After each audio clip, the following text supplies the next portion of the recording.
అశోక్ కుమార్ నాగేశ్వరరావు ఆయన జరుగుతున్నప్పుడే చెప్పాడు, మీరు నెక్స్ట్ నా సినిమా మీరు డైరెక్ట్ చేయండి అని చెప్పేసి ఆయన అంటే, అతను కూడా మా ఊరే, అతను చాలా స్ట్రైట్ ఫార్వర్డ్, ఫటాఫట్ చాలా క్విక్గా డెసిషన్ తీసుకుంటాడు.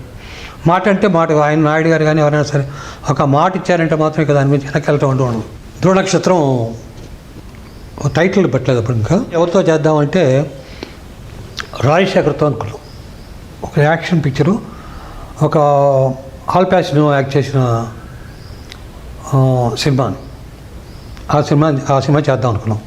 అంటే ఇంగ్లీష్లో నా పేరు నావల్ కూడా ఫేమస్, అది చేద్దాం అనుకుని. ఇదైతే ఈ క్యారెక్టర్ రాజశేఖర్ బాగుంటాడు, నెగిటివ్ షేడ్స్ ఉన్న క్యారెక్టరు అని రాజశేఖర్ దగ్గరికి నేను వెళ్ళలేదు, మా అశోక్ వెళ్ళి చెప్తే అతను డేట్స్ అప్పుడు జయబాబు అని ఒక అతను డేట్స్ చూస్తున్నాడు. నెల అయింది, 2 నెలలు అయింది, 3 నెలలు అయింది, కథ తడి పరిచయం బ్యాలెన్స్ మేము కూర్చొని సబ్జెక్ట్ తయారు చేసి అతను డేట్స్ ఫైనలైజ్ చేయట్లేదు.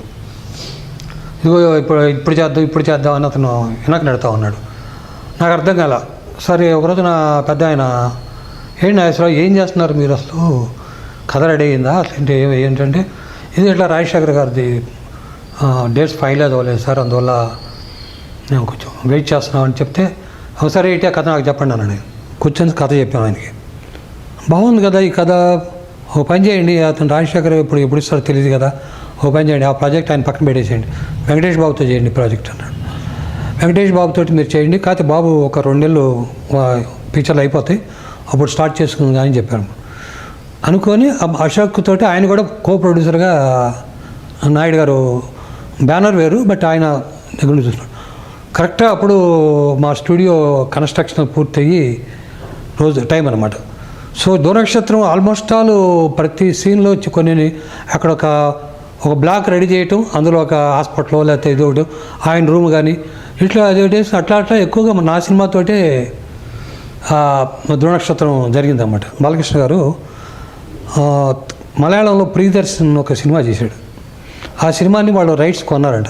అదేమైందంటే వాళ్ళు మా థియేటర్లోనే డబ్బింగ్ చేస్తున్నారు. కథ వచ్చేసి బేస్ రెండింటికి ఒకటే ధ్రువనక్షత్రం. ఇదేంటి చదువు పరుచూరు బ్రదర్స్ వచ్చేసి ఆ సినిమాకి డైలాగ్ రాస్తున్నారు, దీనికి రాస్తున్నారు.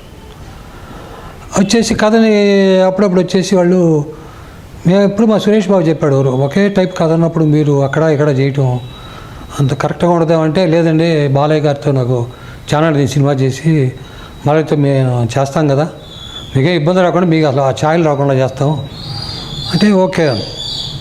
సినిమా మొదలుపెట్టిన సగం కొంత జరిగిన తర్వాత వాళ్ళు వచ్చేసి సడన్గా ఈ సీను అందులో ఉందండి, ఇది వద్దండి. నేను ముందే చెప్పాం కదా అన్నాడు సురేష్ బాబు, అట్లా వద్దండి, మేము ఏమనుకుంటున్నామో మా సీన్ అలాగే చేయండి, నాగేశ్వరరావు ఏమనుకుంటున్నాడో మేము అదే చేయండి, మీరు అది ఆడినా ఆడకపోయినా ప్రాబ్లం లేదు అని చెప్పి, అప్పుడు మేము మా కొన్ని మంచి ఇంపార్టెంట్ సీన్స్ ఉన్నాయి. కొన్ని ఎక్కడంటే థాట్ అది ఉంటుంది కానీ మొత్తం వాళ్ళ వేరియేషన్ చాలా ఉంటుంది వేరియేషన్. వాళ్ళు అశోక్ చక్రవర్తి అని వాళ్ళు ఆ సినిమా మొదలుపెట్టారు, నేను ధ్రువనక్షత్రం చేస్తూ ఉన్నాను. వాళ్ళు ఏంటంటే ఏదో బాంబే బ్యాక్డ్రాప్లో ఒక డాన్ను అలా కథకి వెళ్ళారు. నేనేమంటే మన తెలుగు వాతావరణంకి తగినట్టుగా ఒక మదరు, 2 కొడుకులు, వాళ్ళు కొంచెం చెప్పాలంటే దివార్ లాంటి ఇన్స్పిరేషన్ అనుకోవచ్చు. అలా చేసుకుంటూ ఆ సినిమా చేసాం. రిలీజ్కి వచ్చేటప్పటికి ఏమైందంటే రీ రికార్డింగ్ దగ్గర నుంచి పోటీ మొదలైంది. ఈ సినిమా రీ రికార్డింగ్ ఎందుకు జరిగింది, ఆ సినిమా రీ రికార్డింగ్ ఎందుకు జరిగింది, ల్యాబ్లో అదెన్ని ప్రింట్లు అయింది, ఇది ఎంత ప్రింట్ అయింది. బాలకృష్ణ గారు అడిగాడు నాయుడు గారిని, సినిమా మీకు కొంచెం వెనకాల పోస్ట్ పోన్ చేసుకుంటారంటే వీళ్ళు ఒప్పుకోల. ఏమైందంటే ఒకే సినిమా ఒకరోజు రిలీజ్ అయినప్పుడు 2 రకాలుగా ఏదో ఒకటే ఆడుతుంది మ్యాక్సిమం, అంటే 2 ఆడి చాలా తక్కువ ఉంటుంది.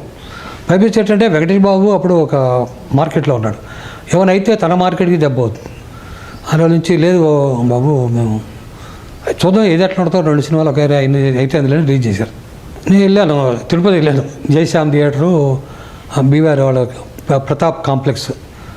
నా సినిమా ఏమన్నా పక్క సైడ్ థియేటర్లో జయశ్యామ్లో ఆడుతుంది, మెయిన్ థియేటర్లో ఏమన్నా బాలయ్య బాబు సినిమా ఆడుతుంది. జనం ఏమైనా గుంపులుగా ఉన్నారు ఇక్కడ. నా సినిమాకి స్లోగా వస్తున్నారు జనం. ఎట్లా బాబు అయిపోయింది మన పరిస్థితి అనుకున్నా. 2వ రోజు 3వ రోజుకి దీనికి తగ్గ నా సినిమా కలెక్షన్ అంటే నేటివిటీ బాగా హెల్ప్ అయ్యింది. అది ఎక్కడో బాంబే నేటివిటీ చేసింది అనుకోండి, నేను మన నేటివిటీ చేసిన దానికి అంతో శారద గారి మదర్ క్యారెక్టర్ కూడా ఉండటం బాగా అడ్వాంటేజ్ అయింది. భానుచంద్ర బ్రదర్ క్యారెక్టర్ బాగా ఆర్టిస్ట్ బాగా సెటప్ అయ్యారు అన్నది. అది జరుగుతున్నప్పుడు ఒక రోజున ఒక యాక్షన్ సీక్వెన్స్ చేయాలి. అందులో భానుచంద్ర వచ్చేసి కస్టమ్స్ ఆఫీసరు, వెంకటేష్ బాబు వచ్చేసి మామూలుగా ఒక డాన్ వాళ్ళ దాంట్లో పనిచేసే అతను, ఒక సత్యనారాయణ గారి దగ్గర వర్క్ చేసే క్యారెక్టర్. వాళ్ళకి వీళ్ళిద్దరి మధ్యన రిలేషన్స్ తెలిసిపోయింది వాళ్ళకి డాన్స్కి. సో ఇప్పుడు వీడు ఎలా రియాక్ట్ అవుతాడు, వాళ్ళ బ్రదరు ఇద్దరిని ఒక చోట చేరిస్తే ఒక సిచ్యువేషన్ క్రియేట్ చేస్తే ఎలా రియాక్ట్ అవుతాడు, మనకు ద్రోహం చేస్తాడా లేకపోతే వాళ్ళ అన్నకు ఫేవర్ చేస్తాడా చెప్పి ఒక సిచ్యువేషన్ ఒకటి క్రియేట్ చేసి స్మగ్లింగ్లో ఒక రైల్వే యాడ్ లాంటి దాంట్లో ఏదో చేద్దాం అనుకున్నాం. అది కొంచెం రిలాక్స్ అయి ఉన్నాను. ఒక రోజున సురేష్ బాబు వచ్చి ఏంటి ఐశ్వరావు లొకేషన్లో ఏమన్నా ఫైనలైజ్ చేశారంటే, ఇదే బాబు రేపు వెళ్తున్నాము ఒక వారు యాడ్ కిందకి వెళ్తున్నాం అంటే, ఇంకెప్పుడే చేస్తారు మీరు అన్నీ కూడా లాస్ట్ మినిట్ దాకా తేల్చరని కొంచెం హార్ష్గా కోపడ్డాడు.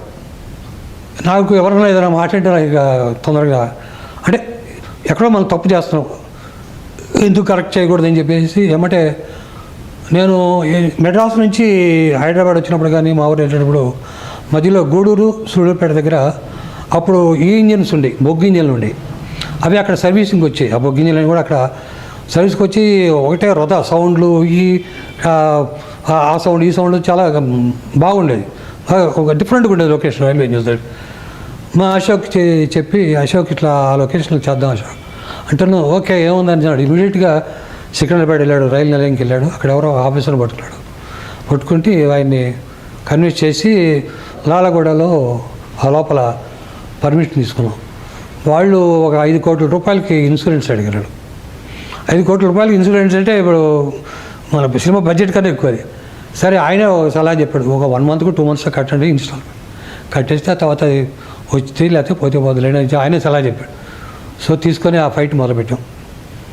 ఆ ఫైట్ సీక్వెన్స్ జరిగింది, సినిమా బాగా వచ్చింది. బాలచంద్ర కూడా బాగా ఇద్దరు బాగా వర్క్ చేశారు. నూతన్ ప్రసాద్ గారికి అప్పుడు యాక్సిడెంట్ అయింది. దానివల్ల ఏంటంటే కథలో మార్పు చేయాల్సి వచ్చింది. ఆయన కథ లేడు. ఈవెన్ డబ్బింగ్ కూడా నేను మన విజయ గార్డెన్లో ఆయన రూమ్కి తీసుకెళ్ళి అక్కడే వాయిస్ రికార్డ్ చేశాను. యాక్చువల్గా సత్యనారాయణ క్యారెక్టర్ చనిపోయే క్యారెక్టర్. ఎప్పుడైతే నూతన్ ప్రసాద్ ఇదైందో అతని క్యారెక్టరైజేషన్ అతను చనిపోయినట్టుగా దీంట్లో చేసి సత్యనారాయణ క్యారెక్టర్ డెవలప్ చేసుకొచ్చాం. పెద్ద తేడా కనపడలేదు. బట్ అది మా ఆఫీస్లోనే ఒక స్మోక్ లాగా క్రియేట్ చేసి ఏదో బాంబు చేసినట్టు హైజీగా తయారు చేసి చేసాం.